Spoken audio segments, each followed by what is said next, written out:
here to celebrate, well, it's a big celebration year for me because this year I have been a children's book illustrator and then author for 50 years. I also turned 81 in September, so I'm feeling very fortunate to be standing here. Strega Nona won the Caldecott Honor Medal 40 years ago this year. Wow. So that's why we, yes, it's great, isn't it?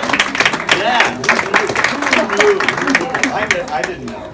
And so as we knew that this was coming, so for 3 years we've been working on this beautiful edition. I say we, because it was more than just me that worked on this. It was a whole bunch of people to celebrate the anniversary and the long life that she's had already. And we put together 6 of the books. There are 12 altogether, including the beautiful pop-up that we did several years ago. But we put all the books, we put 6 of the books together, and I wrote an introduction to the Treasury to tell you how Strega Nona even came about, how she appeared in on my doodle pad years ago at Colby Sawyer College, and when I was teaching there. And I wrote a little introduction to each book that we chose to be in the Treasury. And then I did some additional material. I did some recipes, they're original recipes, and my good friend Marianne Esposito helped me out a little bit, not much, not much. And we also, you may know Will Ogvinson. He's a New Hampshire musician and a composer.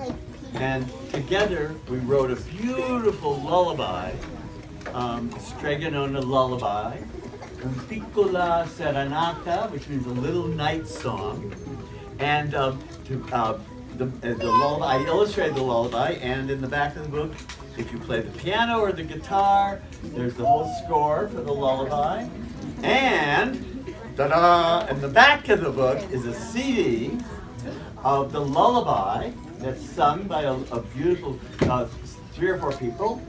And I read Strega Nona, her story, which is on the CD as well. So it's a bargain, and it weighs 3 pounds. So yeah, my Irish grandfather, who was a butcher, would have loved that. 3 pounds. Right?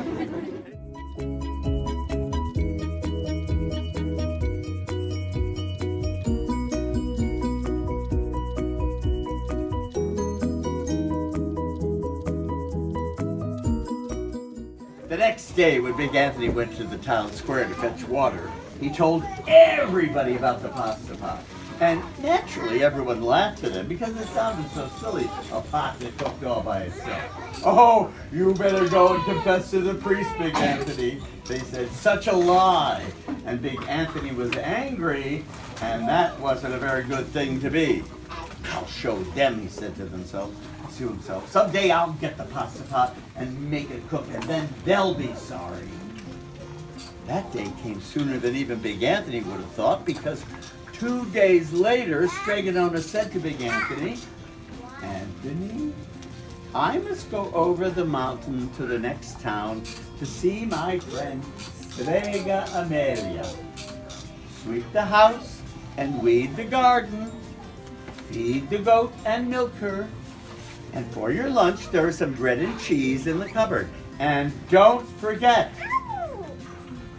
don't touch the pasta pot.